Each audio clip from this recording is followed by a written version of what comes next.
Hi, everyone. I'm Jenny Liu, Sales Director here at Springer Nature.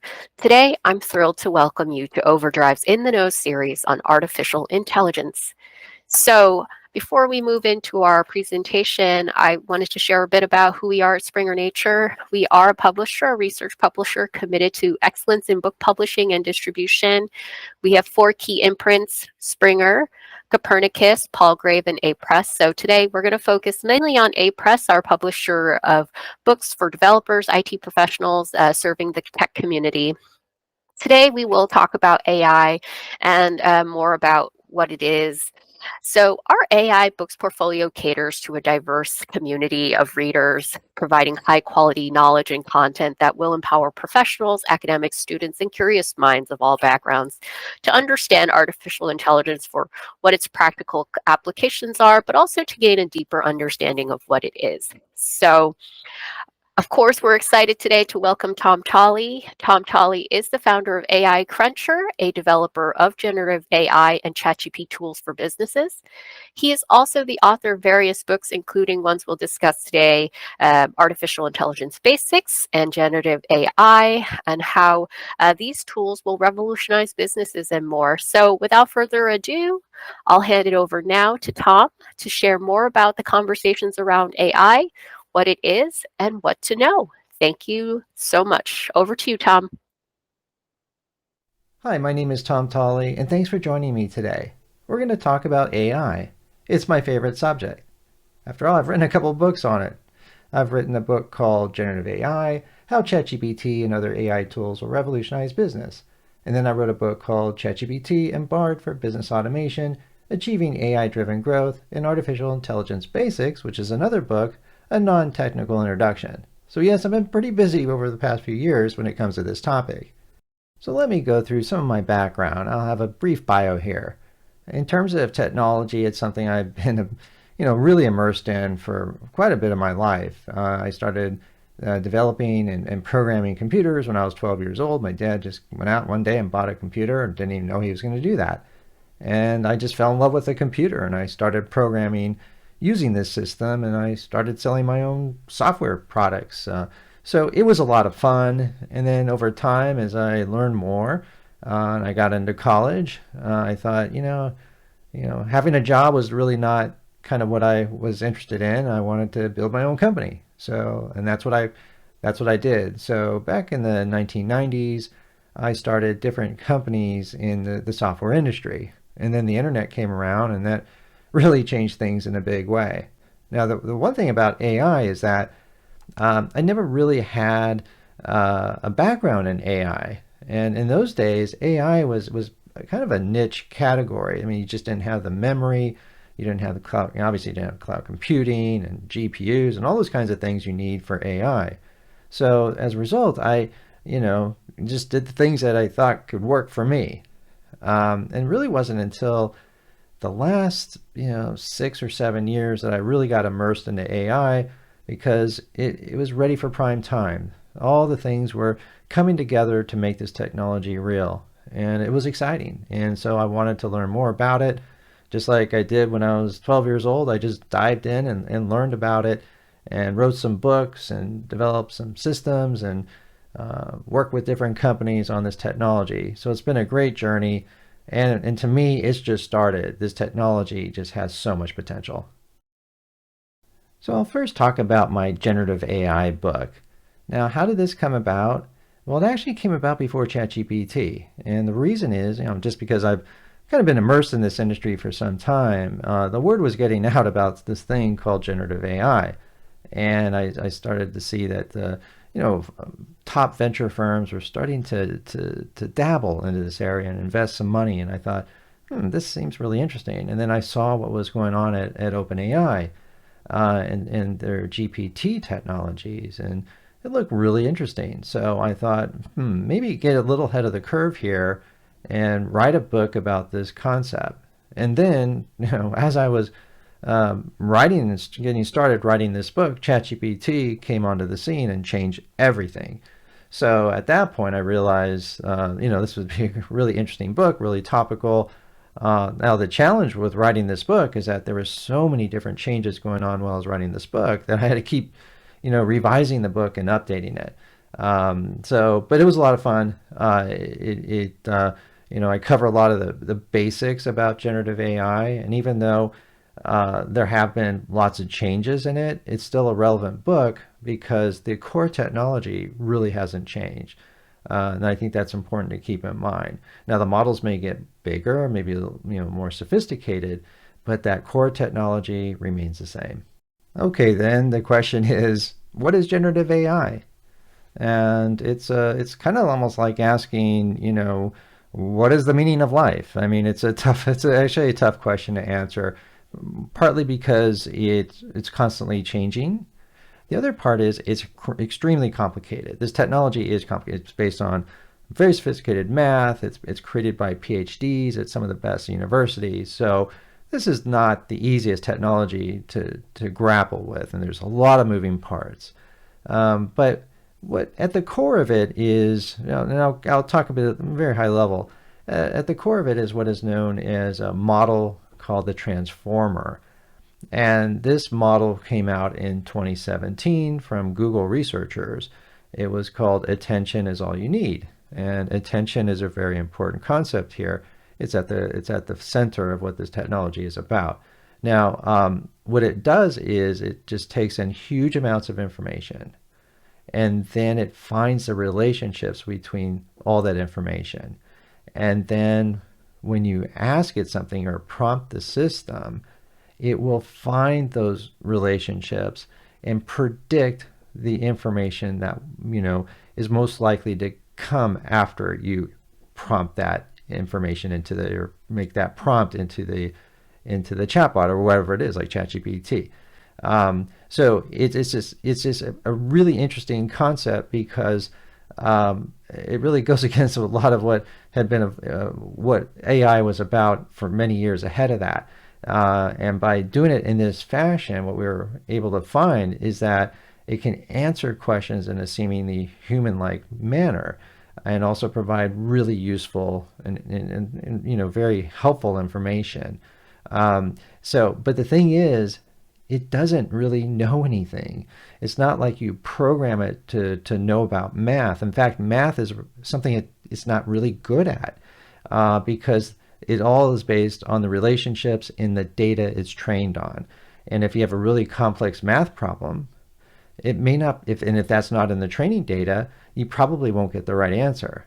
But if you have information about the law, and believe me, there's a lot of information about the law, and you're talking about something like a tort or a crime, it will probably find those relationships that are meaningful and give you the information that you need and create that content.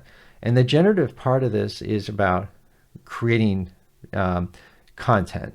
And it's not just text. A lot of what we've seen so far is about text, but it's also images, it's audio and video. In fact, some of the most interesting parts of generative AI now are in video. And so it's a really versatile technology. It's very complex. It's being iterated and is changing and improving. But at the end of the day, it goes down to this concept of the transformer model, taking in huge amounts of information, finding the relationships between all that information, and producing content that just seems kind of human-like. Okay then, so how does generative AI relate to the broader field of AI? And the way I look at AI is in circles. So we have this huge circle, and that's called AI. And it includes all the different categories, because what AI is really a conglomeration of a lot of different categories of technology. So we'll have something called machine learning, which is really advanced statistics. That's the traditional AI.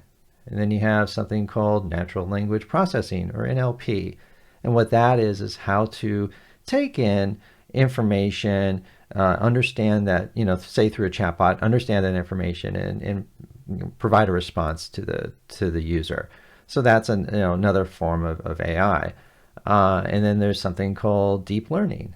And deep learning is a much more sophisticated model than a machine learning model. It's those kinds of things that can recognize a photo, or can do those really sophisticated type of applications.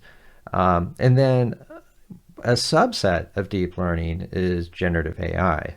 in generative AI. At the end of the day, generative AI is really a deep learning model, but it's done in a certain way. And as mentioned before, it's based on a transformer model. So that's what makes it different. And what makes it different also from, say, the traditional applications of deep learning is deep learning was more about finding insights in information, or making some analysis or image recognition or some vision and things like that. Whereas generative AI really is about creating content, and it's based on this the transformer model of advanced probabilities and lots of data to create that content. So that's kind of the general landscape of AI and how generative AI plays in that landscape. So why do we even need to know about something called generative AI? Why is it important to us? Well, there's a couple reasons for this. One is it just can make our lives a lot better. I use ChatGPT on a daily basis. It helps me with my writing. It helps me with analysis.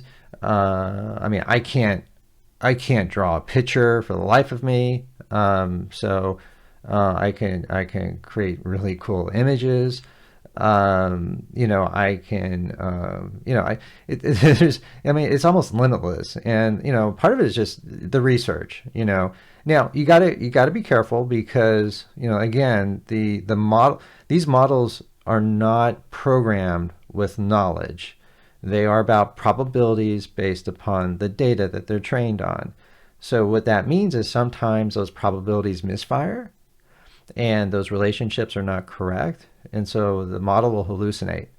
And what that means, it'll give you either false or misleading information. So what you need to do is not take everything that this AI, comes back to you, at face value. You still need to verify that information. But it can save, but the amount of time it saves you for doing the research, instead of having to go all over Google and search everything, that amount you saved, you can then devote to doing a little background research on what it presented to you. And then a lot of times, in my experience, at least for the topics I search on and I work on, it actually does a pretty good job. And the other thing to keep in mind with these types of systems is that they're usually cutoff dates on the training. And so the P and the GPT is called pre-trained.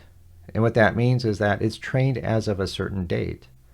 So it won't have information after that date, which means if you ask it a topic about information after that date, it just may not be in its database. In which case you're not going to get, obviously you're not going to get a good response. So so it's important, not only to understand what are the capabilities of generative AI, but also what are the limitations and how to use it to your best advantage. And I also have to say the other thing too is that always be careful with security. You don't want to put sensitive information into these systems because they are going off to someone else's server. So don't put any personally identifiable information or anything that's very important to your company or to your organization that you don't want other people to see. That you want to protect that information. Whether it be for the competitive purposes or just for privacy purposes. So always be careful about what you put into these systems as well. So and then I think the final thing that's important is that when you communicate with these generative AI systems, you prompt them, you'll ask them questions and so forth. But sometimes you could ask a question in a certain way and you get one response, and you ask it another way and you get another response. And there may be some very slight nuances and changes in those. And that's why there's something called prompt engineering, where it's about how to prompt these systems effectively to get the responses that you want and that are helpful. It's beyond kind of our video today on how to do prompt engineering, but I think that's a very important skill for a lot of people. In fact, probably all of us should know about how to use generative AI. I think that'll make your career that much more successful. So we've covered quite a bit today, but I want to just go over some main highlights here, and that is that generative AI does not necessarily know anything. It's just based on training data and this transformer model, which is based on probabilities. But what it can do is create some really compelling content. The other thing too about generative AI is that it's such a powerful tool. It can help your career. It can help you just learn. Libraries are about learning, and there's so many resources here at the library. You can augment that with these tools like ChatGPT. I mean, I've seen people learn programming languages using ChatGPT, or you want to learn about biology or physics or whatever it is that you're interested in, it will usually have an answer. But at the same time, just verify it. We humans are probably not going to be replaced anytime soon, and hopefully we won't ever. And the reason is that these systems are far from perfect, and we need to verify them. So those are kind of my main messages here. And again, thanks very much for your time. And just go out there and just learn and experiment with these systems, and it's going to make your life better. For librarians out there, you're probably getting questions about generative AI. My books, I think, can be very helpful about that, especially the book called Generative AI, how ChatGPT and other AI tools will revolutionize business. But also my book on ChatGPT and Bard for business automation can be very helpful. I do in those books describe the models, the different use cases, the risks, and I do it in a way that's non-technical. I've had 12-year-olds read my books and were excited about it and learned about it. So, these books are for anyone who's just got an interest for this technology and want to learn more about it. And finally, there is a book called Artificial Intelligence Basics, a non-technical introduction. This was written before the whole generative AI revolution. But despite that, it does have a lot of the core concepts about AI in general that are still important, because generative AI, as I've said before, is not the be-all, end-all. It's just one part of the whole puzzle. And it's important to know the other parts of the puzzle, like machine learning and deep learning, to be very well-rounded when it comes to AI.